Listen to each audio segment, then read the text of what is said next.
ब्रेकनंतर आपल्या सगळ्यांचं पुन्हा एकदा स्वागत। उद्यापासून अमरनाथ यात्रेला सुरुवात होतीये। यंदा अमरनाथ यात्रेत तंबाखूवर बंदी घालण्यात आलेली आहे। यात्रा मार्गातल्या सगळ्या थांब्यांवर तंबाखूजन्य पदार्थांवर बंदी आहे। तसंच दरड आणि दगड कोसळण्याच्या घटना लक्षात घेता 2.5 किलोमीटरच्या अतिजोखमीच्या क्षेत्रात यात्रेकरूंसाठी हेल्मेट अनिवार्य करण्यात आलेलं आहे।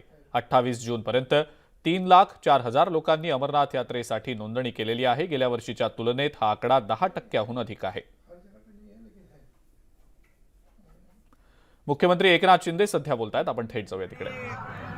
त्यानंतर अगोदरचा इतिहास मी सांगू इच्छित नाही, तो एकदम त्याला काय म्हणतो आपण, धाडसी सगळं जे काही पार्श्वभूमी होती आपल्याला माहीत आहे। एक मोठा धाडसी निर्णय या राज्याने देशाने पाहिला, लोकहितासाठी, सर्वसामान्यांच्या न्याय हक्कासाठी आणि सर्वसामान्यांच्या मनातलं सरकार स्थापन व्हावं अशी या राज्यातल्या जनतेची, तमाम शिवसेना भाजपा महायुतीच्या कार्यकर्त्याची इच्छा होती। आणि ती इच्छा गेल्या 30 जूनला आम्ही या राज्यामध्ये खऱ्या अर्थाने बाळासाहेबांच्या विचारांचं, अटलजींच्या विचाराचं, शिवसेना भाजपा युतीच्या विचारांचं सरकार मोदी साहेबांच्या नेतृत्वाखाली आम्ही स्थापन केलं। मी आवर्जून या देशाचे आदरणीय प्रधानमंत्री नरेंद्र मोदी साहेब, त्याचबरोबर गृहमंत्री अमित शाह साहेब आणि भारतीय जनता पक्षाचे अध्यक्ष JP नड्डाजी यांना मनापासून धन्यवाद देईन। आणि या सरकार स्थापनेमध्ये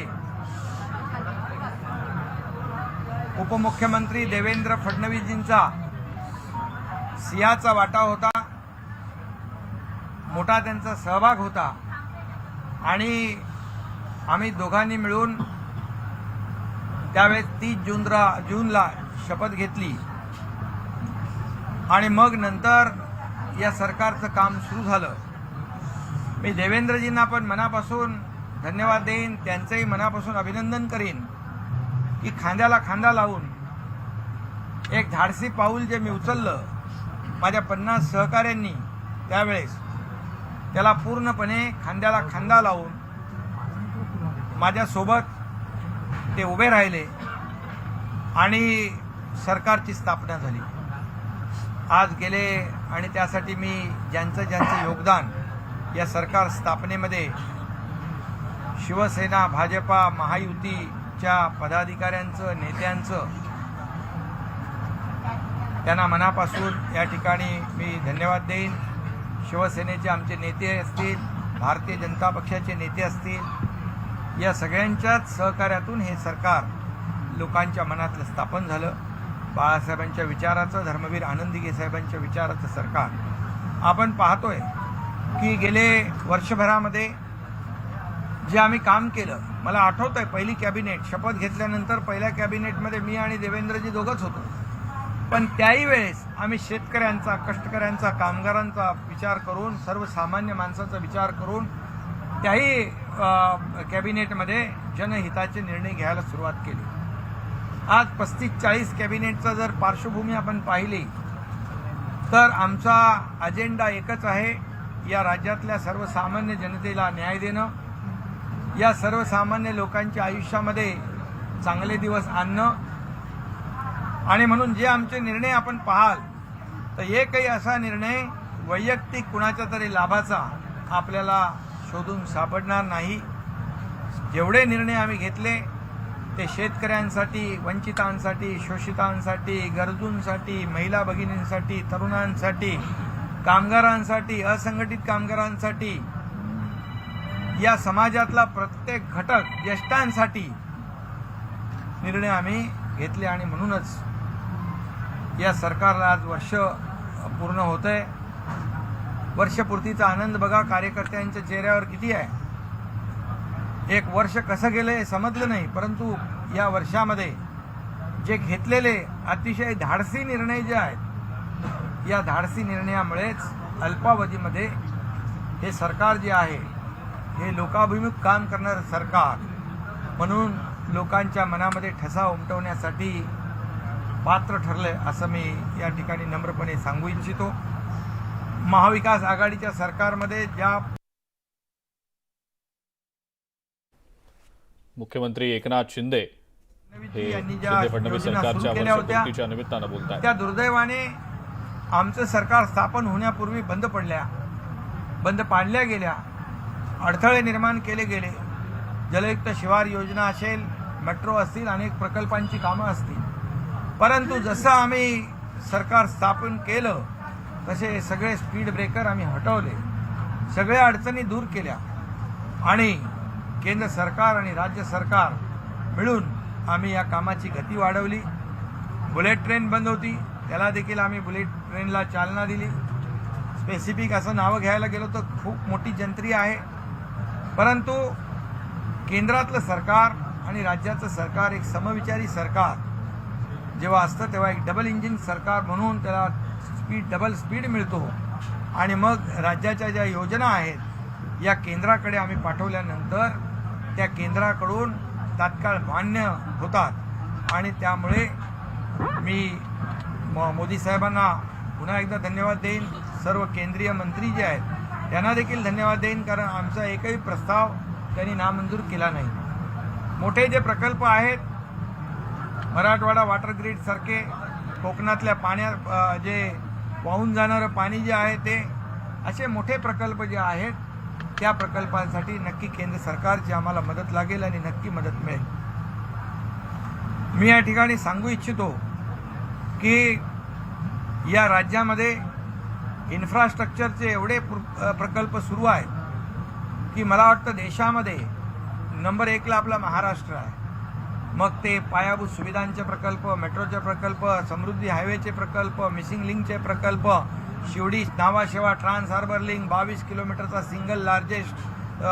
सिंगल लॉंगेस्ट सी ब्रिज आहे त्याचं काम, कोस्टल हायवेचं काम, इतर आम्ही बांद्रा वर्सोवाचं काम, वर्सोवा टू विरार हे काम आम्ही हाती घेतोय. सिंधुदुर्गाचं ग्रीन कॉरिडॉर जो आहे तो आम्ही हाती घेतोय, ग्रीन फील्ड.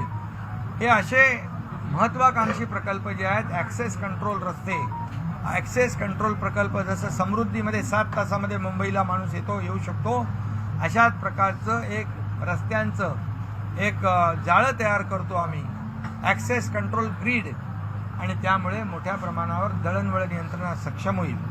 आणि म्हणून मला सांगायला अभिमान वाटतो, देशामध्ये पहिल्या नंबरवर राज्याचे इन्फ्रा प्रोजेक्ट आहे. त्याचबरोबर या राज्यामध्ये जेव्हा युतीचं सरकार होतं, देवेंद्रजी मुख्यमंत्री होते, त्यावेळेस परदेशी गुंतवणुकीमध्ये महाराष्ट्र नंबर 1ला होता.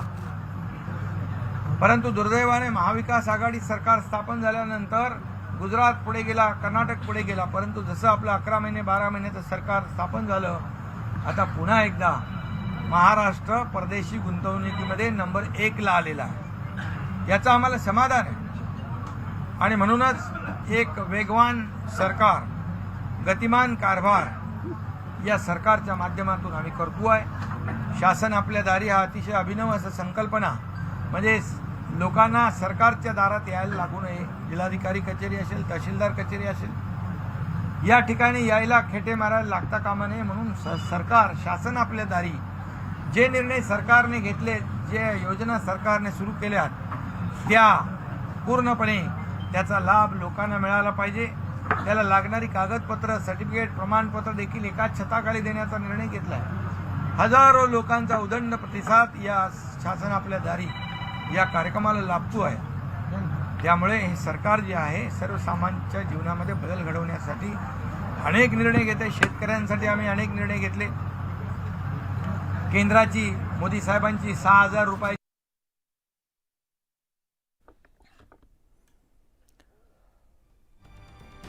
राज्यातल्या भाजप शिवसेना युतीच्या सरकारला 1 वर्ष पूर्ण झाल्याच्या निमित्तानं राज्याचे मुख्यमंत्री एकनाथ शिंदे माध्यमांशी संवाद साधतायत. पीक विमा योजना, ज्यांनी मोबदलाचा विषय जर आपण पाहिला तर सगळे निकष नियम आम्ही बदलले आणि शेतकऱ्याला जास्तीत जास्त कसं देता येईल यावर आम्ही फोकस केलं. महिलांसाठी सक्षमीकरणासाठी आम्ही अनेक निर्णय घेतले. लेक लाडकी लखपती हा योजना आम्ही सुरू केली. देशातली राज्यातली आपली पहिली योजना आहे. जन्म झाल्यावर 5,000, शाळेत जायला गेल्यावर 7,000, 7वीत गेल्यावर 7,000, 11वीत गेल्यावर 8,000 आणि वयाच्या 18व्या वर्षी 75,000 असे 1,00,000 रुपये त्या मुलीला मिळतील. पालकांची चिंता दूर होते. आणि त्याचबरोबर महिलांसाठी आम्ही STमध्ये 50% सवलत दिली. त्याचा वापर खूप मोठ्या प्रमाणावर करतायत महिला भगिनी. ज्येष्ठांसाठी 75 वर्षाच्या वरच्या लोकांना आम्ही फ्री ST केली आहे. त्याचबरोबर महिला सक्षमीकरण हा मुद्दा आमच्या डोळ्यासमोर प्राथमिकता त्याला आम्ही देतोय. महिला बचत गट सक्षम करणे, त्यांना जे काही खेळतं भांडवल आहे ते मोठ्या प्रमाणावर उपलब्ध करून देणे, नॅशनलाइज आणि डिस्ट्रिक्ट जिल्हा बँका ज्या आहेत त्यांच्याकडून त्यांना कर्जरूपी मदत करून देणे आणि त्याची परतफेड तर ते 100% करतात. परंतु खेळतं भांडवल सरकारच्या वतीने देणं, महिला बचत गटाला त्यांच्या स्वतःच्या पायावर उभं करण्यासाठी त्यांच्या ज्या प्रॉडक्ट आहेत, ज्यांच्या वस्तू आहेत त्याची विक्री झाली पाहिजे, ब्रँडिंग झालं पाहिजे, मार्केटिंग झालं पाहिजे यासाठी जिल्हा प्रशासनाला आम्ही सूचना देतोय की आउटलेट त्यांना ते स्टॉल्स, तिथले इन्फ्रास्ट्रक्चर उभं करून द्यायचं. रोटेशनमध्ये त्यांना आपण हे करू. त्याचबरोबर राणीसाहेबांच्या MSMEचा विभाग आहे त्याच्यामध्ये महिलांसाठी फार मोठ्या प्रमाणावर योजना आहेत. म्हणजे केंद्र सरकार राज्य सरकार मिळून महिलांना आर्थिक ताकद कशी मिळेल, महिला बचत गट मोठ्या प्रमाणावर शक्तिमान कसे होतील यासाठी देखील आम्ही प्रयत्न करतो आहे. मंत्रिमंडळाचा विस्तार कधी होणार, नवीन चेहऱ्यांना देखील संधी मिळणार आता यामध्ये आणि अमित शहाशी काय बोलणार? काल आपण भेट घेऊन आलेलो आहात. मंत्रिमंडळाचा विषय लवकरच होईल, त्याच्यामध्ये काही अडचण नाही आहे. आणि जे काही सरकारचं 1 वर्षाचं कामकाज जे आहे हे आता आपण पाहिलेलं आहे. वेगवान आणि गतिमान आणखी पुढचं जे काही कालावधी आहे फक्त आणि फक्त आम्ही या लोकांसाठीच, सर्वसामान्य लोकांना न्याय देण्यासाठीच आमचं सरकार निर्णय घेणार. आणि म्हणूनच आज मी एवढंच सांगेन की वर्षपूर्ती जी आहे हे फलद्रूप झालेली आहे आणि फलदायी झालेली आहे. एवढे मोठे निर्णय जे आम्ही घेतलेले तुम्ही एकदा तरी छापा, तुमच्या चॅनलमध्ये एकदा तरी दाखवा अशी माझी आपल्याला विनंती आहे. कारण हे लोकाभिमुख निर्णय आहेत. आमचे प्रकल्प दाखवा, त्या प्रकल्पांचा फायदा किती आहे ते दाखवा आणि घेतलेल्या ज्या योजना आहेत या सर्वसामान्यांच्या हितासाठी आम्ही घेतलेल्या आहेत हे सगळं लोकांपर्यंत आपल्या माध्यमातून पोचलं तर तुमचं चॅनलचं पण TRP वाढेल. अजूनही काही जण आशावादी आहे सरकार कोसळेल वगैरे वाढ बघतात. आता काय आम्ही त्यांच्याकडे लक्ष देत नाही आणि त्यांना तसंच त्यांच्या स्वप्नामध्ये राहू द्या. त्यांना शुभेच्छा देतो. परमेश्वराने त्यांना सद्बुद्धी देवो ही देखील शुभेच्छा देतो. हे सरकार फार ताकदीने काम करत आहे, मजबूतीने काम करत आहे. आमच्याकडे थम्पिंग मेजॉरिटी आहे. त्यामुळे हे सरकार जे काय घरी बसलेल्या लोकांना लोक पसंत करतील का? आम्ही फील्डवर काम करणारे लोक आहे. आता देवेंद्रजींनी देखील आपल्या समोर सगळ्यांना शुभेच्छा दिल्यात. आज सगळीकडेच अशा प्रकारचे कार्यक्रम राज्यभरात उत्साहात सुरू आहेत. काही ठिकाणी विकासाच्या कामांचं भूमिपूजन चालू आहे, विकासाचे लोकार्पण सुरू आहे. म्हणजे वर्षपूर्ती जी आहे विकास कामांनी आम्ही करतो आहे. त्यामुळे मी तमाम आमच्या शिवसेना भाजप युतीच्या आमदार, खासदार, लोकप्रतिनिधी, मंत्री महोदय यांना शुभेच्छा देतो. त्याचबरोबर आमचे सर्व भाजपा, शिवसेना, महायुतीचे RPI, महायुतीचे सर्व कार्यकर्ते जे आहेत त्यांनाही वर्षपूर्तीनिमित्त मी मनापासून त्यांना शुभेच्छा देतो. त्यांचंही सगळ्यांचं मनापासून अभिनंदन करतो आणि एवढंच सांगतो, एवढंच आवाहन करतो की केंद्र आणि राज्य सरकारच्या ज्या योजना आहेत या योजना लोकांपर्यंत पोहोचवण्यासाठी जनता आणि सरकार याच्यातले दुवा आपण बना तर नक्कीच आपल्याला जनता दुवा दिल्याशिवाय राहणार नाही. औरंगाबादसाठी हमीपत्र कोर्टात द्यावं लागणार आहे, काय झालं? अरे पहिल्या वर्षी आज कुठले ते विषय काढतात? चांगले विषय अतिशय महत्वाची काल वारी झाली पंढरीची आणि औरंगाबादचं नाही, संभाजीनगर नाव बाळासाहेबांच्या संकल्पने आम्ही दिलेलं आहे. त्याची पूर्तता करायला जे काही करायला लागेल ते सगळं कालच वारी झालेली आहे, परंतु काही खोडसाळ बुद्धीचे लोक जे आहेत वारीमध्ये काही सुविधा नव्हत्या असे व्हिडिओ व्हायरल करतायत. सरकारला कुठेतरी बदनाम करण्याचा प्रयत्न काय करणार? निंदकाचे घर असावे शेजारी. आम्ही यावेळेस असं नियोजन केलं, पालकमंत्री विखे पाटील, गिरीश महाजन आणि तानाजी सावंत, मी स्वतः जाऊन तिथे जातीने पाहणी केली आणि मला वाटतं जर वारकरी संप्रदाय मला भेटले, सगळे लाखो लोक मला भेटले, रस्त्याने दुतर्फा होते, त्यांच्या चेहऱ्यावर खूप समाधान पाहायला मिळालं आणि ते स्वतः सांगत होते या वर्षीची व्यवस्था अतिशय उत्तम झालेली आहे. पिण्याच्या पाण्यापासून, स्वच्छतेपासून, महिलांच्या चेंजिंग रूमपासून, अगदी मोबाईल टॉयलेटपासून. मी स्वतः मग उतरून मोबाईल टॉयलेटची स्वच्छता बघितली मी स्वतः. त्यामुळे आता ठीक आहे, कोणाला काय आरोप करायचे. उद्या मुंबईत मोर्चा आहे भ्रष्टाचार घोटाळ्यासंदर्भात. हा मोर्चा तसं फक्त इकडे बदनाम करण्याचं काम मुंबईत आता सुरू आहे. खरं म्हणजे मोर्चा कुणी कोणावर काढायचा हा एक प्रश्न आहे. खरं म्हणजे ज्यांचे 20-25 वर्ष मुंबई महापालिकेमध्ये सत्ता होती त्यांनी मुंबई महापालिकेने 20-25 वर्ष लूट केली, आपली घरं भरली आणि मुंबईकरांना सुविधांपासून वंचित ठेवलं. आणि ज्यांनी कोविडमध्ये माणसं मरत होती आणि इकडे माणसं कोविडच्या नावाखाली पैसे लुटत होते. एका डेड बॉडीची बॅगची किंमत 600 रुपये ते 5000 रुपये घेत होते. ठाण्यामध्ये 30 बॅग कितीला? 321 रुपयाला देत होते. 30 बॅग 6000 रुपयाला तिकडे विकत होते. 6700. आणि त्याचबरोबर औषधं, oxygen plant, oxygen concentrator, Covid centre, त्याला लागणारं भाडं म्हणजे 10 पट 100 पट किती पट माणसाने त्याच्यात पैसे लावावे, किती करप्शन करावं. आणि हे खरं म्हणजे कॉफिन म्हणजे याच्या डेड बॉडीच्या बॅगमध्ये पैसे खाण्यापेक्षा मोठं पाप काय असू शकतं. ही सगळ्यात म्हणजे तो अगदी कडेलोट झाला. हे भ्रष्टाचाराचं अतिशय काय त्याला आपण म्हणतो सर्व उच्चांक गाठला भ्रष्टाचाराचा. आणि मड्याच्या टाळूवरचं लोणी खाण्याचं काम ज्यांनी केलं, ज्यांनी मुंबईला 25 वर्ष लुटलं, खड्ड्यामधून त्यांचा प्रवास करावा लागला. आम्ही कॉन्क्रीटचे रस्त्याचे निर्णय घेतले. हे निर्णय आधी घेतले असते 3-3.5 हजार कोटी वाचले असते, खड्ड्यातला प्रवास वाचला असता. त्याच्यावर तर काही गाणी लोकांनी काढायला लागली, ती काढावी लागली नसती. अपघाताने झालेले मृत्यू वाचले असते.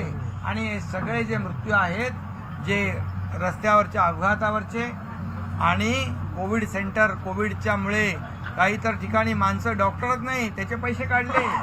कुठली कंपनी, ते ईडीनेच त्याच्यातून काय बाहेर काढले, कुठली लाईफलाईन कंपनी, लाईफलाईन कंपनीची बोगस आहे बघा. ठाणे म्युन्सिपाल्टीचा 325 रुपये वर्क ऑर्डर, ती नंतर माहिती घ्या. आणि माणसं नाही, डॉक्टर नाहीत, पैसे काढले. कंपनी कोविड काळात स्थापन झाली, त्याचं ईडी चौकशी करते, त्याच्यातून सत्य बाहेर येईल.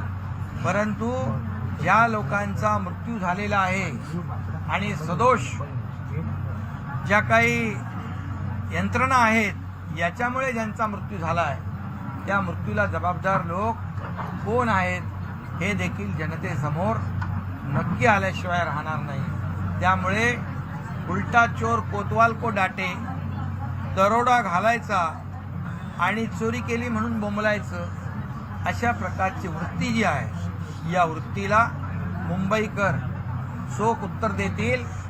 यांचं किती आदळापट केली तरी सुद्धा मुंबईकरांच्या डोळ्यात तुम्हाला धूळ फेकता येणार नाही. मुंबईकरांनी कोविडचा अनुभव घेतलेला आहे. तुम्ही जे काही क्रेडिट घेतलं त्याचं देखील या चौकशीमध्ये सगळं नीट बाहेर येईल. कारण या सर्व कोविडच्या रुग्णांच्या जीवाशी खेळण्याचं काम ज्यांनी पाप केलंय त्यांचा पर्दाफाश होईल. म्हणून हे घाबरलेले आहेत, भेदरलेले आहेत. आणि म्हणून उलटा चोर कोतवाल को डाटेवाली बात आहे. मोर्चा तुम्ही स्वतःच्या म्हणजे स्वतःची काळी कर्तृत्व झाकण्यासाठी करताय, परत मुंबईकर तुम्हाला उत्तर देतील. सर अजून एक विषय म्हणजे विरोधी पक्षनेते अजितदादा पवार यांनी आज एका वृत्तपत्रामध्ये लेख लिहिलेला आहे आणि या सरकारची कामगिरी सुमार असल्याची टीका त्यांनी आपल्यावर ठरवली आहे आणि यापेक्षा चांगलं काम करता येऊ शकत होतं एका वर्षामध्ये, मात्र ते केलेलं नाही. विरोधी पक्षनेत्याचं काम काय असतं? सरकारला चांगलं म्हणण्याचं काम असतं काय? विरोधी पक्षाचं काम विरोधी पक्षाला करू द्या. सरकार म्हणून आम्ही काम करतोय. विरोधी पक्षनेते मनातून बोलत नाहीत, ते विरोधी पक्षनेता म्हणून बोलावं लागतंय म्हणून. कारण त्यांचं पवार साहेबांनी काय केलं ते त्याची आठवण त्यांना आहे. समजलं की नाही? जसं देवेंद्रजींना पवारसाहेब म्हणाले की काय ते क्लीन बोल्ड का विकेट, पण त्यांनी ते क्लीन बोल्ड का विकेट ते आपल्याच अजितदादांचीच घेतली. हे अजितदादांना माहिती आहे, अजितदादा ते विसरणार नाही. इतके दिवस शरद पवारांनी एक्सेप्ट केलं नव्हतं, पण काल एक्सेप्ट केलं की आमची बोलणी सुरू होती, जे आपण अनेक वेळा दावे करत होतात तरी बोलणी म्हणजे एकाच वेळेस अनेक लोकांची बोलणी सुरू होती. सर पंकजा मुंडेचं म्हणणं आहे का आपकी सरकार को पूरे 1 साल पूरे हुए हैं सर और कार्यकर्ताओं में जुलूस का माहौल है, क्या कहना? बिल्कुल खुशी है, सभी कार्यकर्ता खुश है. 1 वर्ष हमारी सरकार को हुआ है. इस वर्ष में मैंने और देवेंद्र जी ने शपथ ग्रहण की थी. ये मुझे उस वक्त का याद है कि जो जरूरत थी इस राज्य को, सर्वसामान्य लोगों के दिल की सरकार, उनके मन की सरकार लोगों को चाहिए थी. शिवसेना भाजपा के कार्यकर्ता और ये महाराष्ट्र की जनता भी वही चाहती थी कि ये गठबंधन वाली सरकार यहाँ स्थापित हो, लेकिन दुर्भाग्य से नहीं हुई थी. वो हमने 30 जून को पिछले साल में करके दिखाया है और उसके बाद मैं सही माने में इस देश के आदरणीय प्रधानमंत्री नरेंद्र मोदी जी, उनका अभिनंदन करता हूँ, धन्यवाद देना चाहता हूँ. हमारे केंद्रीय गृह मंत्री अमित शाह जी और भारतीय जनता पार्टी के जेपी नड्डा जी, इनको मैं धन्यवाद दूंगा. भारतीय जनता पार्टी को धन्यवाद दूंगा और शिवसेना के वरिष्ठ सब नेता हैं उनको धन्यवाद दूंगा. और खास करके हमारे उप मुख्यमंत्री देवेंद्र फडणवीस जी को बहुत बहुत धन्यवाद दूंगा, उनका अभिनंदन करूंगा. क्योंकि हम लोगों ने जो 50 लोगों ने एक चैलेंज, एक बहुत ही एक महत्वपूर्ण निर्णय लिया था इस राज्य के लिए, ये राज्य की जनता के हित के लिए, उसके लिए देवेंद्र जी और उनकी टीम कंधे से कंधा मिलाकर हमारे साथ में आगे बढ़ी और इसीलिए हमारी सरकार कामयाब हो गई, सरकार स्थापित हो गई, सरकार का गठन हो गया. और पिछले साल 1 साल में मैं और देवेंद्र फडणवीस जी और हमारे पूरे मंत्रीगण इस राज्य में इतने बड़े बड़े निर्णय लिए हैं कि आप लोग देखोगे तो एक भी निर्णय ऐसा किसी वैयक्तिक फायदे का किसी के लिए नहीं लिया. हमने जो निर्णय लिए, किसान हो, कामगार हो, कष्टकारी हो, महिलाएं हो, हमारे युवा हो, सभी लोगों के भलाई के लिए, सभी जो गरीब शोषित पीड़ित दलित जो जनता है उनके लिए हमने निर्णय लिया है. और इसीलिए ये महाराष्ट्र की जनता बहुत ही खुश है हमारी सरकार के कारोबार पर. मैं मुख्यमंत्री के रूप में काम कर रहा हूँ. देवेंद्र जी उनका पिछला 5 साल का मुख्यमंत्री रह चुके, उसका अनुभव जो है वो भी हमारे साथ में काम आ रहा है सरकार को आगे बढ़ाने में. और जो देवेंद्र जी के कार्यकाल में जो योजनाएं शुरू थी महाविकास आघाड़ी ने, वो जनता के हित की योजनाएं बंद कर दी थी. लेकिन हमारी सरकार, जनता की सरकार आने के बाद हमने तुरंत वापस सब योजना शुरू कर दी. इंफ्रास्ट्रक्चर हो, मेट्रो हो, जलयुक्त शिवार हो, किसानों के लिए योजनाएं हो, इंफ्रास्ट्रक्चर हो, समृद्धि हाईवे हो, कई ऐसे प्रकल्प जो है राज्य के और देश के हित के प्रकल्प हम लोगों ने शुरुआत कर दी. ये डबल इंजन वाली सरकार ये बहुत ही स्पीड से, तेजी से काम कर रही है और केंद्र सरकार का भी इसे बहुत सपोर्ट है, मोदी जी का सपोर्ट है. और बिल्कुल इसी स्पीड से, डबल स्पीड से आगे भी हम काम करेंगे और जनता के भलाई के लिए काम करेंगे, इस राज्य के विकास के लिए काम करेंगे. सर आज ही के दिन आपने शपथ ली थी सर. तर राज्याचे मुख्यमंत्री एकनाथ शिंदे विकास, इस राज्य को आगे बढ़ाने का विकास, एक राज्य को प्रगति पथ पर ले जाने का विचार था और मैं यही मुख्यमंत्री एकनाथ शिंदे यांची ही पत्रकार परिषद सुरू आहे। राज्य सरकारला 1 वर्ष पूर्ण झाल्याच्या निमित्तानं ते माध्यमांशी संवाद साधतायत। मुख्यमंत्री एकनाथ शिंदे यांनी काही वेळापूर्वीच ठाण्यामध्ये आनंदाश्रमाला भेट दिली। राज्यात भाजप शिवसेना युतीचं सरकार येऊन आज 1 वर्ष पूर्ण झालं। या वर्षपूर्तीच्या निमित्तानं राज्यात राज्य सरकारकडून जे विविध योजना राबवल्या गेल्या, निर्णय घेतले गेले, त्याच्याबद्दलची सविस्तर माहिती मुख्यमंत्र्यांनी दिली। व्हिडिओ कॉल करून उपमुख्यमंत्री देवेंद्र फडणवीस यांनी मुख्यमंत्री एकनाथ शिंदे यांना सरकारच्या वर्षपूर्तीच्या शुभेच्छा दिल्या।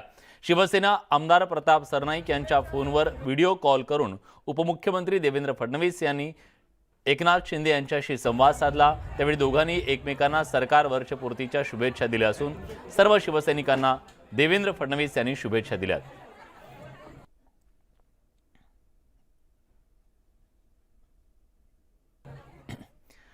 तर आज राज्य सरकारला म्हणजे राज्यातल्या भाजप शिवसेनेच्या सरकारला 1 वर्ष पूर्ण झालेलं आहे आणि या वर्षपूर्तीच्या निमित्तानं एक आनंदोत्सव साजरा केला जातोय शिवसैनिकांकडून आणि भाजपच्या कार्यकर्त्यांकडून।